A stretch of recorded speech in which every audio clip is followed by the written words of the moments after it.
got a yank on it. That's See why. that? Yeah, I saw it. Maybe the suspension's coming up with it. No.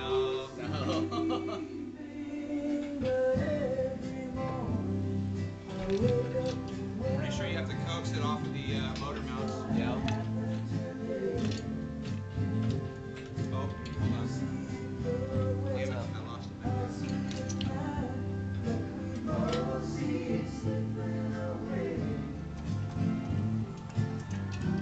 Yeah. Alright, hold that tight.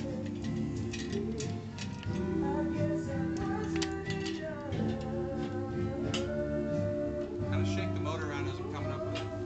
Here, I'll do it. Where's my gloves? There you go.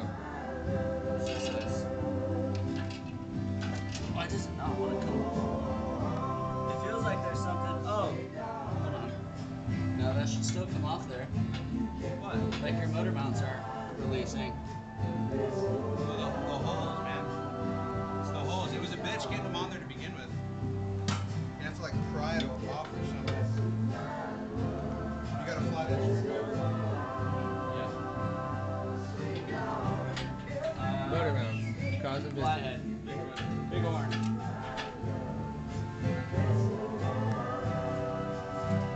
Here we go. Oh, that's loose. There we go. Now it's loose. There you go. Oh, we're lifting the. We gotta slide the tranny back first. We gotta undo that shit. That ain't gonna come. Because you can't get it off the mounts with the tranny. And we'll be back here in a few minutes because we're half retarded. Fuck. Cool.